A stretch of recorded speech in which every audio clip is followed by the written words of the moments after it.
Hola chicos, ¿cómo les va? ¿Cómo andan? Eh, Espero que, bueno, anden bien, aguantando un poco esta cuestión del encierro. ¿M? Y bueno, es lo que nos tocó. Así que bueno, a partir de ahí, tratar de hacer las cosas lo mejor posible dentro del contexto en donde estamos. Hay una palabra que se llama resiliencia.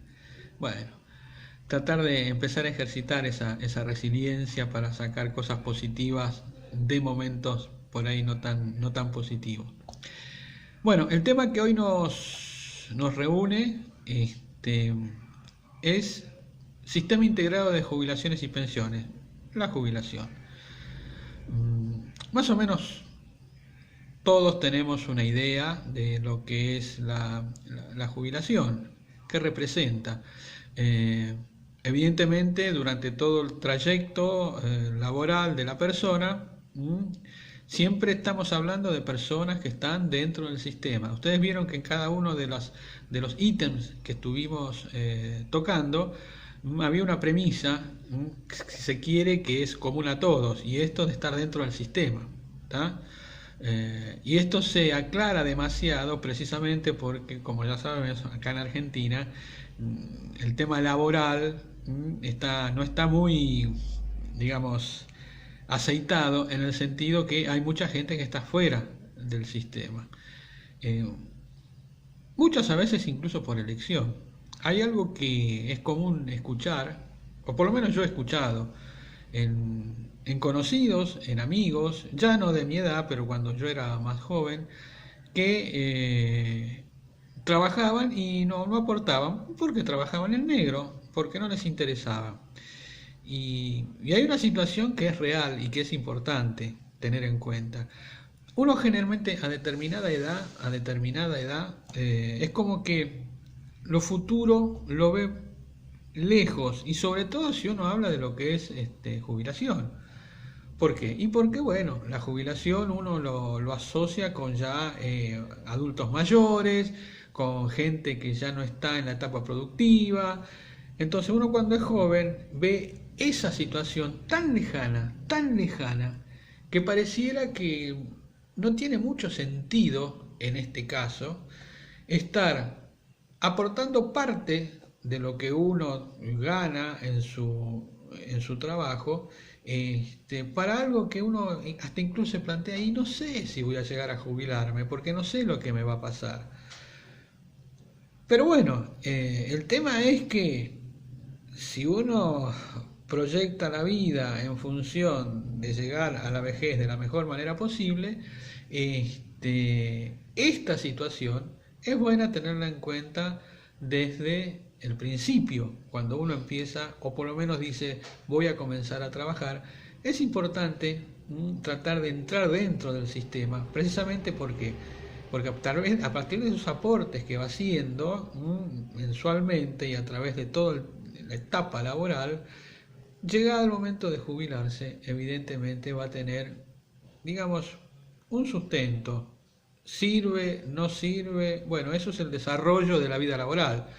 Según cómo uno se desarrolle dentro de ese esquema de trabajo, bueno, tendrá la posibilidad de tener una jubilación buena, normal, mala. Bueno, eso sí, lo dirá el tiempo y lo que uno proyecte dentro de la vida laboral. Por eso es importante que uno esto se lo plantee,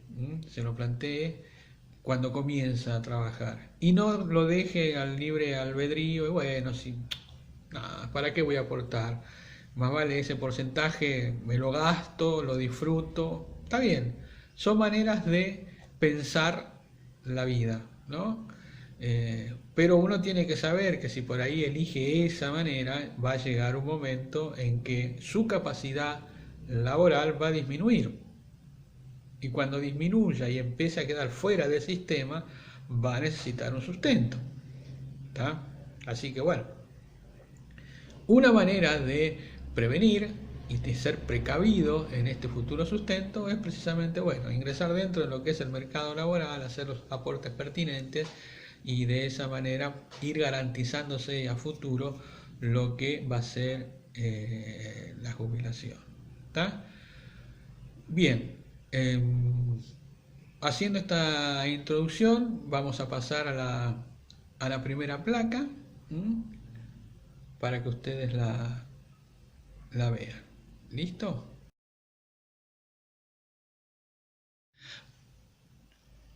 En esta placa que acabamos de ver, que acaba de pasar, un poco es, si se quiere, la historia de lo que es la jubilación acá en Argentina. Eh, Uno tiene que pensar que, bueno, si se remonta a los orígenes de la humanidad, el trabajo siempre existió, o sea, siempre hubo trabajo, ¿tá? Es decir, siempre hubo que hacer algo para producir algo. Y ese hacer algo para producir algo es lo que uno puede denominar o sintetizar con la palabra trabajo, ¿no? Más allá también de lo que es la fórmula física del trabajo, ¿no? Que es la fuerza que uno tiene que aplicar para mover un metro, un kilo de tal cosa. Para mover algo uno tiene que hacer un esfuerzo, un trabajo, ¿no? Y bueno, atento a esas situaciones, convengamos que el hombre siempre trabajó, siempre trabajó. Y bueno, ese trabajo evidentemente en su momento tuvo su retribución, a lo largo de la historia hubo diferentes maneras de retribuir esa manera de trabajar, por el esfuerzo, incluso hasta en la época de los esclavos, aquel que era un buen esclavo, digamos, hasta se lo retribuía con la libertad o con una esclavitud mucho más, no tan severa. Eh, pero bueno, así fue avanzando el ser humano en estas cuestiones de lo laboral, de lo que es el trabajo, hasta llegar a nuestra época. ¿Tá? Todo esto se aceleró muchísimo a partir de lo que fue la revolución industrial. ¿Tá? Y antes de la revolución industrial, evidentemente hubo otros parámetros que estaban muy relacionados con esto de las cuestiones laborales, que quedó bien reflejado en lo que fue la Revolución Francesa, ¿no? En donde ahí hubo una especie de cambio en la sociedad, y dentro de esos cambios que hubo en la sociedad también estuvo relacionado estas cuestiones de la labor y de la esclavitud, ¿no? Y bueno, y más acá, como recién decía, esto de la revolución industrial ya directamente modificó todos los parámetros de lo que es el trabajo, hasta un punto que llegó el momento de establecer determinadas pautas y determinadas normas, como para que precisamente el trabajador pueda rendir en su trabajo en función de otras situaciones que jueguen a favor de él. Por ejemplo, horarios de trabajo, días de descanso. Y con el tiempo se fue avanzando muchísimo en esta cuestión. Ya dentro de lo que es Argentina, digamos que alrededor en el 1900, mediados de 1900, 1920, 19, 20, digamos que se encuentra el primer antecedente de lo que fue esto de la jubilación, ¿no? Y fue un proyecto iniciado en Tucumán. ¿Tá?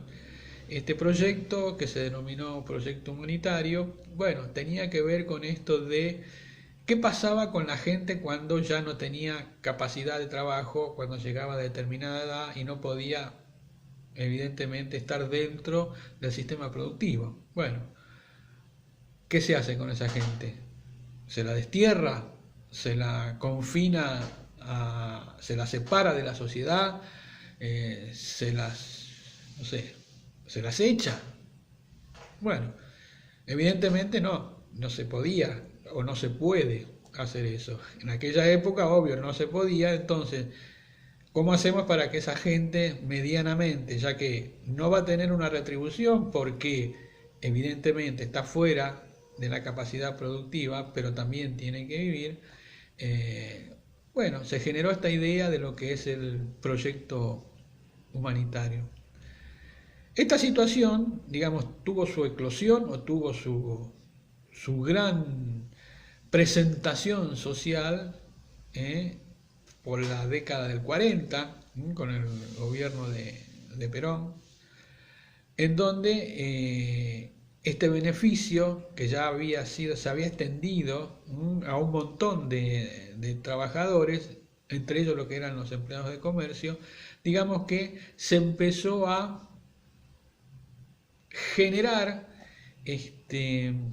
esta misma actitud, este mismo beneficio de la jubilación a otros empleos, ¿no? No solo comercio, sino producción, o sea, todos aquellos comercios que estaban sustentando la economía argentina en la década del 40, pasaron a engrosar este sistema jubilatorio. Entonces, mayor cantidad de gente empezó a tener este beneficio cuando dejaba de pertenecer al sistema.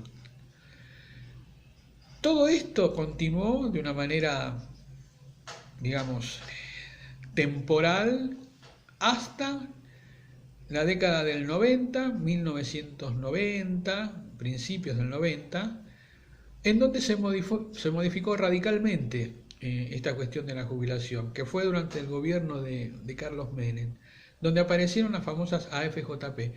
Tal vez ustedes no la hayan conocido de cerca, pero sí sus padres, seguro, porque en esa época trabajaban,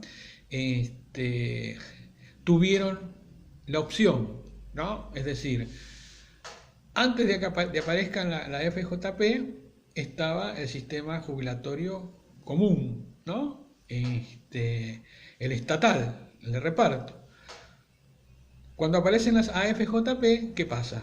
Las empresas, los trabajos, le dan al empleado la posibilidad de optar. O seguía en el plan estatal o se iba al ámbito privado con las AFJP. ¿El problema cuál era? Uno no tenía conocimiento absolutamente de nada, de nada.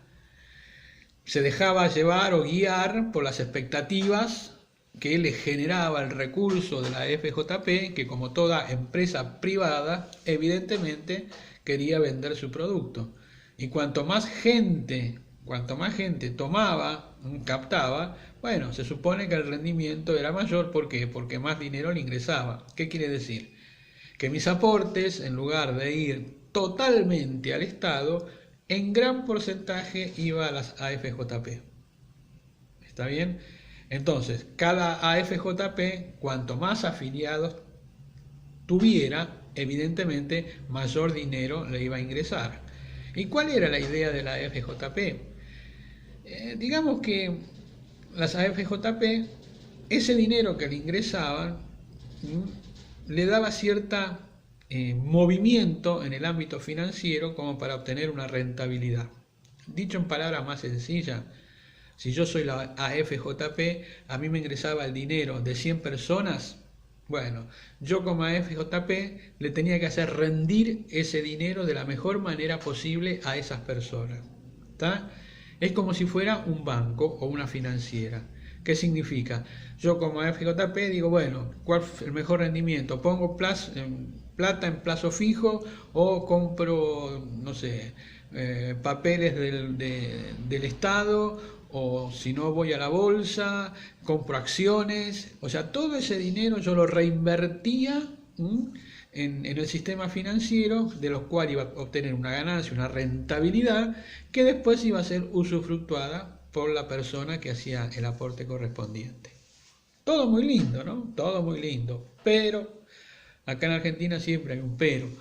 Y ese pero es precisamente que las AFJP entraron en un sistema no muy ortodoxo, que digamos, más que nada porque la economía argentina no es muy ortodoxa.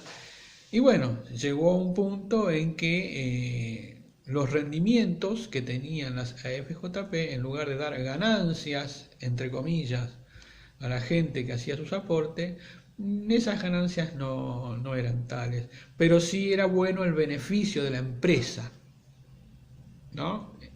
O sea, la empresa tenía su beneficio, pero aquellos que formaban parte de la empresa, o sea, la gente que aportaba, sus beneficios no eran lo suficiente como para, digamos, a futuro tener una jubilación como hoy se dice de privilegio, ¿no? Una jubilación que le permita realmente vivir su vida o sus últimos años de vida de una manera mucho más tranquila y sin apremios económicos. Todo esto duró hasta más o menos el 2008, 2010, que tuvo su crisis en la famosa crisis económica del 2001, el famoso 2001, en donde la economía argentina prácticamente quebró. Y en ese quebrar de la economía argentina, bueno, muchas empresas fundieron y dentro de esas empresas estuvo también este sistema de AFJ, de AFJP, ¿no?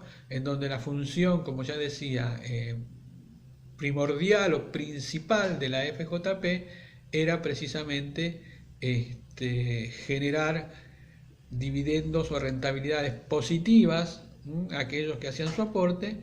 Y bueno, dada toda esta situación económica, dada que bueno, la Argentina vivía casi siempre cabeza abajo en la economía y en el sistema financiero, esas rentabilidades empezaron a ser negativas. Y bajo el periodo del gobierno de Cristina Kirchner, digamos que se optó por eliminar las AFJP y que todo el mundo pase al sistema estatal, sistema único, que se lo conoce como el Sistema Integrado Previsional Argentino, SIPA. Es decir, es lo que sucede hoy. Hoy todo el mundo hace su aporte al Estado. Y después cuando se jubila, tiene el beneficio de esa renta que año a año fue aportando durante su vida productiva. La pregunta que surge ¿es mejor esto? ¿Es mejor lo otro? Y no sé. Evidentemente, hoy por hoy en Argentina uno ve por las noticias y por todo esto que se observa, que realmente el jubilado no es una persona, o son muy pocos los jubilados que se puede decir que tienen la suficiente poder adquisitivo de compra como para tener más o menos una vejez tranquila. La mayoría, lamentablemente, tiene que estar ayudada o apoyada por un familiar, porque si no, obvio, los ingresos son tan magros que no alcanzan a cubrir sus necesidades básicas. Desde ese lugar se puede decir que bueno, que no, está todo mal. La esencia de lo que significa esto de la jubilación es todo lo contrario, porque si el Estado fuera un Estado fuerte, si fuera un Estado que tiene sus gastos bien administrados, es muy probable que las jubilaciones tengan otro perfil y que el jubilado esté en una situación mucho mejor que la que está ahora. Pero bueno, Argentina es un país que tiene esta manera de ser dentro de lo que es la economía, que lo lleva precisamente, yo sé, el reflejo me mata a mí y las mata a ustedes, pero bueno, vamos a ver si podemos modificar un poquito para allá, ahí, ahí está un poco mejor, no. Bueno, quedaremos con el reflejo. Como decía, y esta situación es crónica en Argentina. Uno siempre tiene la esperanza de que en algún momento esto se modifique, cambie, pero bueno, en el mientras tanto es, como decimos siempre, es lo que hay. Y con respecto a lo otro, no sé si lo otro iba a ser mejor o no. Después va a haber les voy a dejar un video para que ustedes observen que tiene que ver con esto de lo que es la jubilación en Suecia. Y la idea es que después de ver ese video, ustedes hagan una especie de actividad en lo cual hagan una especie de comparación entre cómo es esa jubilación en Suecia en cuanto a las características. No estoy hablando de que si el sueco vive mejor o no, sino las características del sistema jubilatorio sueco en relación a nuestro sistema jubilatorio. Es bastante interesante el tema o la propuesta, ¿no? Después en el video va a quedar bien expresado, así ustedes lo pueden observar. ¿Está? Bien, vamos a pasar a la otra placa, como para seguir avanzando en los conceptos.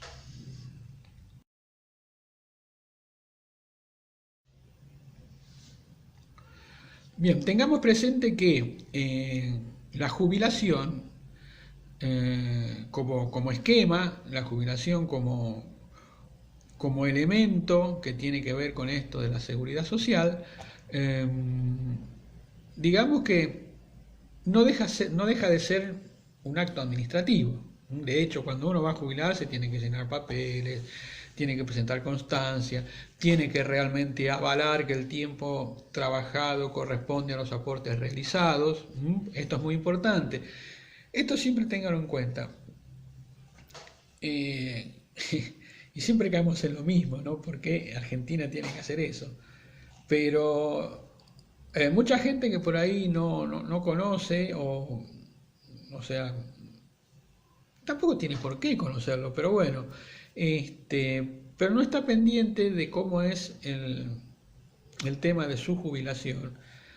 Tiene que pensar que todos los meses que trabaja, el empleado le tiene que sacar un porcentaje y ese porcentaje va a su jubilación. Y eso queda representado en el recibo de sueldo. Ahora bien, hay muchas empresas que son un tanto pícaras y ¿qué hacen? Le figuran en el recibo de sueldo el descuento correspondiente, pero ese aporte no va a su jubilación. ¿Dónde queda? Dios dirá, en el limbo. Y el problema es que si uno no está atento a estas situaciones, bueno, corre el riesgo que con el paso del tiempo, cuando se va a jubilar, se encuentra que dentro de sus aportes no están completos. O sea que en su historial de aporte le faltan años de aporte. Y uno empieza a sacar la cuenta mental, dice, pero ¿cómo? Si yo trabajé tantos años en este lugar, tantos años en este, hace la suma, me da sobremanera el tema de aportes, como que estoy pasado de aporte. Y sin embargo, en esa planilla figura que no. Bueno, ahí está el problema. Desde el punto de vista cronológico, año, tiempo, sí, habrá tenido, no sé, 30 años de aporte, que es la cantidad de años que uno tiene que aportar como para poder pretender, aparte de la edad, poder jubilarse.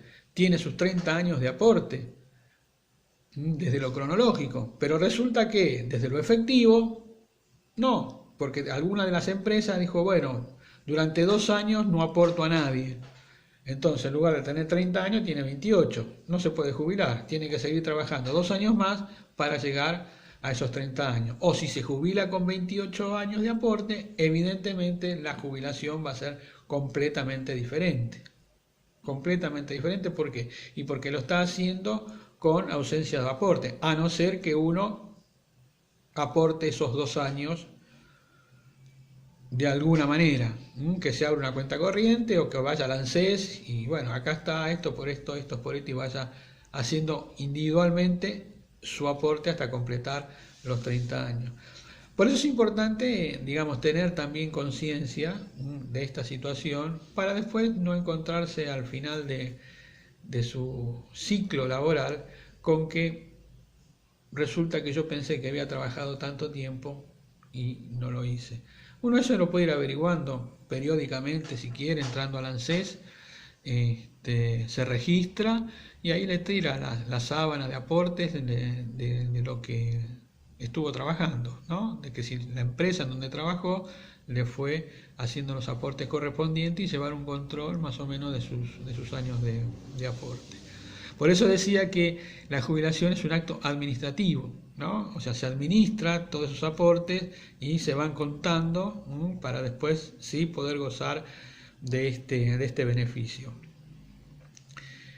Este beneficio, como ya sabemos, la actividad puede ser cuenta propia, cuenta propista, monotributista, siempre dentro del sistema, ¿eh? Esto es así, de esto no se escapa nadie, siempre dentro del sistema.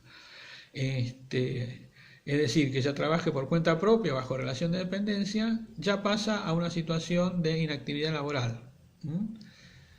O porque alcanzó la edad que corresponde, o a veces por enfermedades crónicas o incapacidad. Hay mucha gente joven que se jubila porque tuvo algún accidente de trabajo o algo y quedó incapacitado. Y bueno, se jubila. Lamentablemente que los aportes no van a ser lo suficientes como para decir tengo una jubilación medianamente aceptable. Es muy probable que tenga la jubilación mínima. Y bueno, es un problema, digamos, un problema en el sentido que es una persona joven que todavía está en edad de producir y sin embargo tiene que estar atado por ahí a un beneficio que en realidad no le representa demasiado como para subsistir. Por eso es importante lograr en lo posible tener el apoyo de instituciones, de ONG, que a veces, aparte de esa jubilación, le permite seguir en actividad y también, ¿por qué no?, tener un ingreso que le permita la subsistencia. Bien, bueno, vamos a pasar a la siguiente plaquita.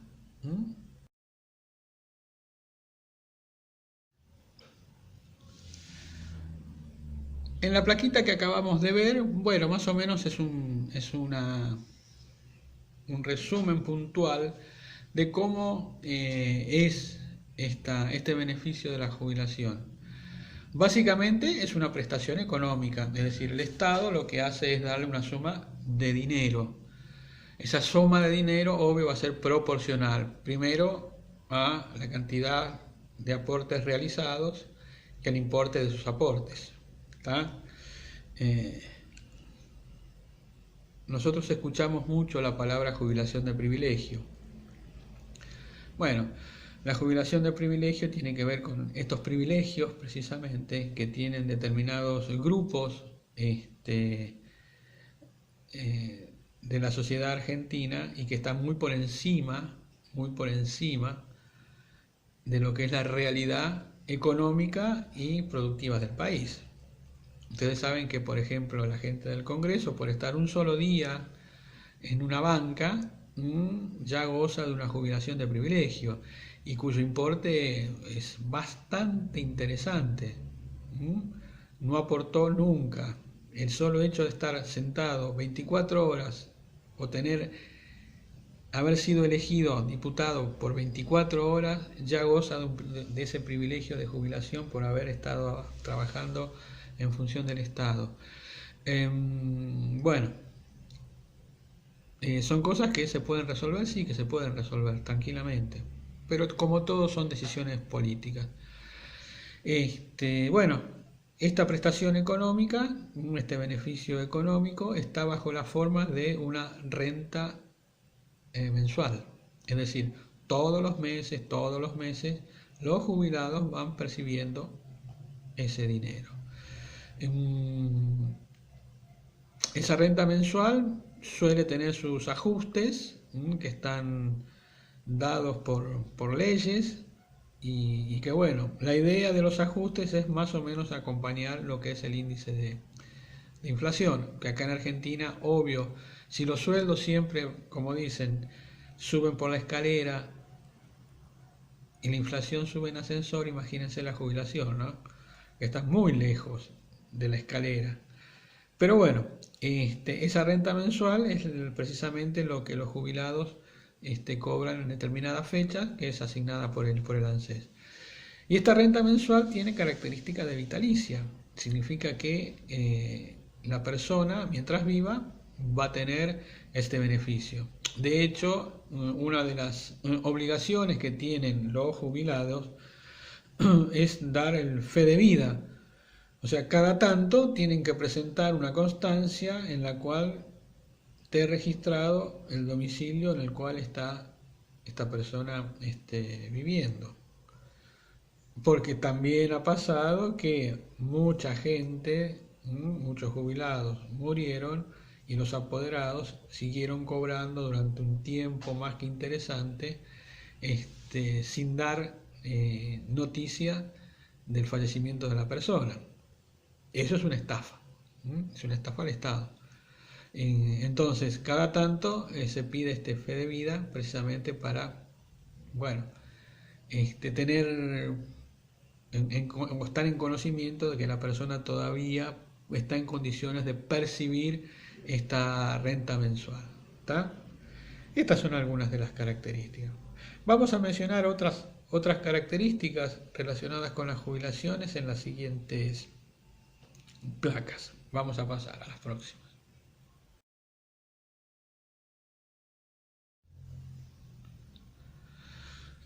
Acá tenemos, por ejemplo, dos modalidades de jubilaciones, ¿tá? Que se pueden ser contributivas y no contributivas. La palabra contributiva quiere decir contribuir, uno contribuye, ¿no? Para este tipo de jubilación. Entonces, podemos entender que la modalidad contributiva es la que se financia con los aportes que se efectúan al sistema. Ustedes saben que al sistema lo aporta no solo el empleador, o sea, el dueño de la empresa donde yo trabajo, sino que yo también aporto, en un porcentaje menor, pero bueno, del sueldo que a mí me corresponde, un porcentaje lo aporto yo y otro porcentaje es aportada precisamente por la empresa, hasta generar el porcentaje total que corresponde a lo que es la jubilación. Esto es lo que se conoce como aportes patronales, que son esos aportes que yo les dije en las diapositivas pasadas, que uno tiene que medianamente cada tanto controlar esos aportes patronales, porque hay empresas que tienen ese extraño vicio de no hacer esos aportes y quedarse con ese dinero de los empleados, y que después traen dolores de cabeza. Y la otra modalidad es precisamente la no contributiva, y que está destinada a las personas que no cotizaron lo suficiente. ¿Qué sé yo? Llega a determinada edad, tiene edad jubilatoria, pero resulta que empezó a trabajar en blanco, no sé, a los 40 años. Y desde los 20 a los 40 estuvo en negro. Y recién ahora tiene que aportar. Y si tiene que aportar 30 años, digamos que recién a los 70 va a estar en condiciones de decir tengo los 30 años de aporte, pero a los 65 está en edad de jubilación. Entonces, evidentemente estos vericuetos a veces aparecen, entonces bueno, es esta modalidad de no contributiva en donde bueno, evidentemente las opciones son, bueno, que por ahí la jubilación no sea la correspondiente, sino un proporcional de lo que le corresponda en función de los aportes realizados. ¿Tá?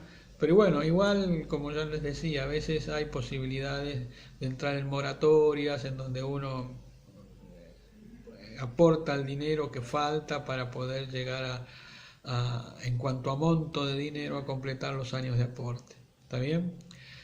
Vamos a seguir con otras características de la jubilación en la placa siguiente.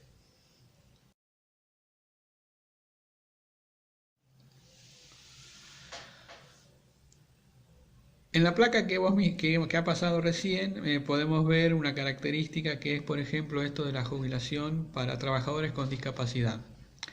Es importante tener en cuenta lo siguiente, que aquellos trabajadores con discapacidad tienen otra relación en cuanto a años, en cuanto a la posibilidad de jubilarse. Generalmente el trabajador con una discapacidad se jubila mucho más temprano que aquel que no tiene la discapacidad. Evidentemente tiene su lógica, ¿no? Porque según el tipo de discapacidad que tenga la persona, evidentemente va a llegar en determinado momento que su capacidad productiva va a estar muy disminuida y evidentemente no va a poder estar dentro del sistema laboral porque su propia incapacidad lo va a inhabilitar para la actividad que tenga que realizar. Hay que tener presente lo siguiente, dentro de lo que es la normativa, la ley 20.475, establece que la persona para decir que tiene alguna discapacidad física o intelectual, esta tiene que ser mayor al 33% durante cierto periodo de tiempo. O sea que durante determinada cantidad de años yo tengo que tener la discapacidad constante, digamos, ¿no? ¿Por qué esto? Porque evidentemente uno puede sufrir un accidente y quedar discapacitado, pero con las terapias de recuperación, por ahí esa discapacidad que en un momento puede ser del 50% de un brazo derecho, ¿tá? Por ahí durante 1, 2 o 3 años esa discapacidad no me permite hacer ningún trabajo mecánico, pero a través de la terapia, de los ejercicios, del médico, lentamente se va recuperando esa incapacidad y en lugar de tener una discapacidad del 80, del 50, del 33, termino con una discapacidad del 10%. Bueno, evidentemente esa discapacidad en esos valores, con esos porcentajes, a mí me va a permitir continuar mi vida laboral de manera normal. Por eso la ley establece esta situación en cuanto a porcentaje y tiempo. Porque hay determinados accidentes o incluso algunas patologías que con el paso del tiempo van cediendo y van llevando al individuo que esté en una situación prácticamente de normalidad. ¿Tá? Entonces, durante ese periodo de tiempo, bueno, estará bajo tratamiento médico. Lo que no puede hacer es pedir la jubilación por invalidez o por incapacidad, porque todavía está dentro de los parámetros en los cuales esa patología o ese accidente puede reducirse y evidentemente los porcentajes de discapacidad se pueden contraer a valores que prácticamente no le impidan seguir trabajando. ¿Se entiende? Esto está bien aclarado en esta ley precisamente para evitar estas situaciones de aprovechar determinadas situaciones y no precisamente sacar un beneficio que no corresponda. ¿Está bien? Vamos a la próxima placa.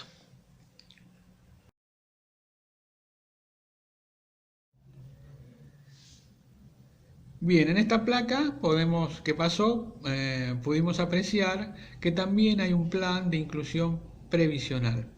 Esto tiene que ver precisamente con que, dadas las características, como mencionamos oportunamente, de lo que es acá en Argentina la situación económica, que no todo el mundo puede estar incluido dentro del sistema laboral, llegado el momento, hay muchas personas que entran en edad jubilatoria y no cuentan con un mínimo de aportes requeridos precisamente para acceder a esa jubilación. Entonces, una manera de acceder a la jubilación era, como yo decía anteriormente, a través de este plan de inclusión previsional, en la cual la persona puede hacer los aportes de las cuotas que adeuda hasta llegar a completar ese requisito de aportes mínimos para poder acceder a la jubilación. Después hay otra situación que se da. Llegada a determinada edad, creo que son los 70 años, 70, 75 años, en donde ya el Estado directamente le da una jubilación mínima, como si fuera en las asignaciones familiares, en la asignación por hijo, la asignación universal por hijo. Bueno, a estas personas mayores se le da un beneficio, como una especie de asignación, un mínimo, una jubilación básica mínima, a pesar de nunca haber trabajado o nunca haber tenido aportes, pero bueno, el Estado le hace este pequeño beneficio que en definitiva, bueno, uno si se pone a analizar realmente puede llegar a ayudar, y si uno lo complementa con todos los otros beneficios por ahí que le puede dar el Estado, como lugares para estar, donde están los ancianos a través de PAMI, las coberturas médicas gratuitas, bueno, digamos que si uno hace un combo de todos los elementos de protección que el Estado gratuito le puede dar a esta persona, digamos que bueno, ese aporte monetario, ese beneficio, le puede redundar en algo positivo, ¿no? A veces estas situaciones se dan, otras veces lamentablemente no se dan. Pero bueno, estas son las obligaciones que tiene el Estado con respecto a las personas que están dentro del sistema. ¿Está? Así que bueno, vamos a pasar a la próxima placa.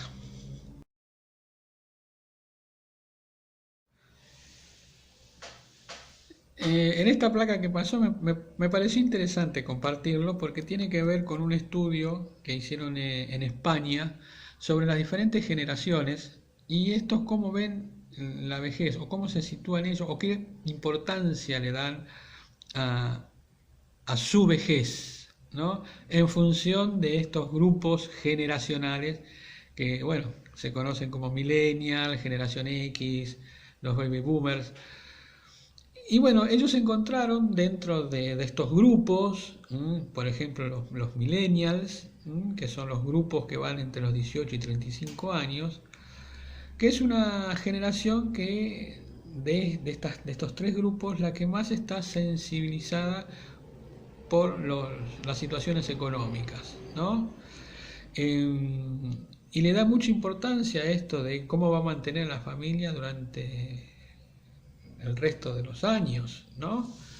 Entonces es como que está muy focalizada estamos hablando de España, de una sociedad que tiene otras características que la nuestra. Pero bueno, estos millennials, si bien son gente que vive hiperconectada, ¿no? Y que tiene sus características muy particulares, se comprobó que son los que más están sensibilizados con esto de la economía y qué van a hacer a futuro con respecto a su situación. Esto ya como les decía, de cómo van a mantener a la familia, o tal vez retrasar la edad de jubilación para poder ahorrar más, o sea que lo económico está muy presente. Obvio que debe ser así, porque si esta gente está muy hiperconectada, evidentemente para tener acceso a esa hiperconectividad tienen que tener sustento económico, ¿no? Comprarse un iPhone, comprarse, no sé, una PC, lo que fuere, para permitir estar dentro del núcleo generacional. Con respecto a lo de generación X, que son aquellos que van entre los 36 y 55 años, ellos lo que más les preocupa es cómo se va encareciendo el tema de lo económico, el encarecimiento de la vida, que tienen que enfrentar esa situación y que no saben a futuro, cuando estén jubilados, en qué condiciones van a llegar. Y una cosa que les preocupa mucho es esto de tener que seguir trabajando más años, precisamente porque el encarecimiento de la vida los obliga a esa situación, ¿no? Cosa que los millennials, por ahí, por esta cuestión económica, ellos no tendrían problema en retrasar la edad jubilatoria. Y después están los baby boomers, ¿no? Que van entre los 50 y los 80, que esta generación son la de la posguerra, de la Segunda Guerra Mundial, los que vienen después de la bomba atómica, y que este grupo es uno de los que menos se preocupa por el tema de envejecer. ¿Por qué? Y porque ya prácticamente estamos transitando ese camino. Entonces tenemos una visión completamente diferente, o sea, la vida nos pasó por otros parámetros, entonces tenemos una visión completamente diferente por ahí de lo que son los jóvenes de hoy. Estoy hablando en primera persona porque me incluyo. Y en donde, digamos, este grupo de gente se dedica mucho a lo que es la familia, es decir, el entorno familiar les interesa, se sienten cómodos, y tienen esa capacidad también de poder adaptarse a estos cambios, sobre todo tecnológicos, que si bien a algunos les cuesta, hay grupos que directamente no les cuesta tanto y bueno, se interesan por esta situación. Hay una tendencia muy marcada en estos grupos de gente en cuidar la imagen. Evidentemente tienen otra visión de lo que es la vejez, es como que asumen la vejez y la tratan de asumir de la mejor manera posible y de la manera más digna, y la idea es disfrutarla de la mejor manera posible. ¿Está bien? Bueno, estas son algunas de las características que tienen que ver con este grupo. ¿Está bien? Bueno, acá terminamos con estos slides. Yo después de que salgo de pantalla voy a anexar el videíto que les dije que está relacionado con esto de lo que es la jubilación en Suecia, ¿está? Y que después, bueno, yo les pediría que después de ver ese video ustedes hagan una actividad relacionada, o que tengan una cuestión comparativa, ¿no? ¿Qué entendieron por lo que es la jubilación en Suecia? Y compárenla qué pasa acá en Argentina en cuanto a la forma de jubilación, ¿no? Porque después hay un abismo en cuanto a la sociedad. ¿Está bien? Así que, bueno, yo los estoy dejando y espero que disfruten del videíto. Y bueno, nos estamos viendo la próxima clase.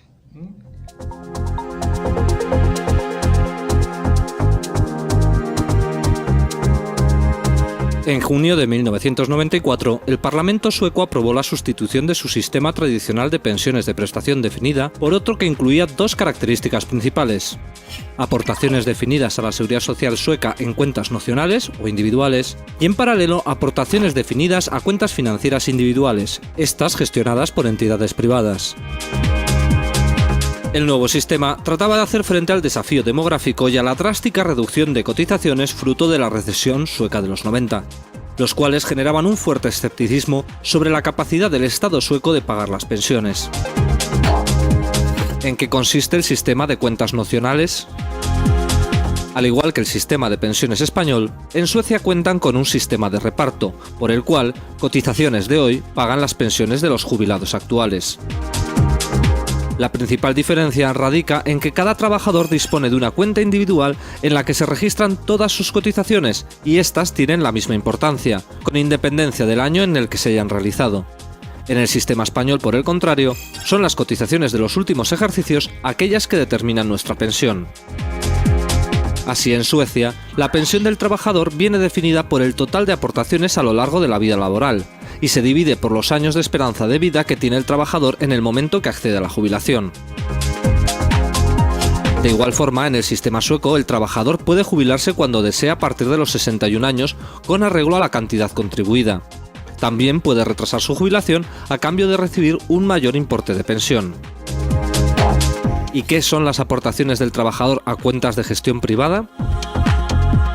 Adicionalmente, un 2,5% de las contribuciones se asignan a un fondo de pensiones de gestión privada a elegir entre todos los que existen en el mercado sueco. En el momento de la jubilación, además de contar con la pensión pública, el trabajador tiene la posibilidad de recuperar esos recursos ahorrados, ya sea a través de renta vitalicia, rescate total o parcial, o bien dejarlos invertidos porque desea seguir trabajando y contribuyendo a su plan personal. En definitiva, plena flexibilidad sobre el capital acumulado. ¿Qué es lo que hace al sistema sueco de pensiones sostenible para futuras generaciones? El sistema sueco de cuentas nacionales partió de una situación de equilibrio financiero y fue implantándose a lo largo de un periodo transitorio de 5 años, de forma que las primeras pensiones calculadas bajo el nuevo sistema se pagaron el 1 de enero de 2001. El monto de pensiones se ajusta al alza o a la baja en función de los años de esperanza de vida del país en el momento de acceso a la jubilación, de forma que si ésta sube, las pensiones públicas bajan y viceversa. El rendimiento teórico del sistema de pensiones para la parte pública se sitúa entre el 1,6 y el 2%, en función del crecimiento de la economía sueca y de los salarios reales pagados. Por último, aquellos trabajadores con carreras de cotización insuficientes pueden acceder a pensiones asistenciales, estas financiadas con cargo a presupuestos generales del Estado sueco, y no a la Caja de la Seguridad Social. En definitiva, el sistema sueco de cuentas nacionales es un claro ejemplo de adaptación de los tradicionales sistemas de reparto a modernos más sostenibles y adaptados a la nueva realidad demográfica y a las carreras laborales más flexibles de nuestros días.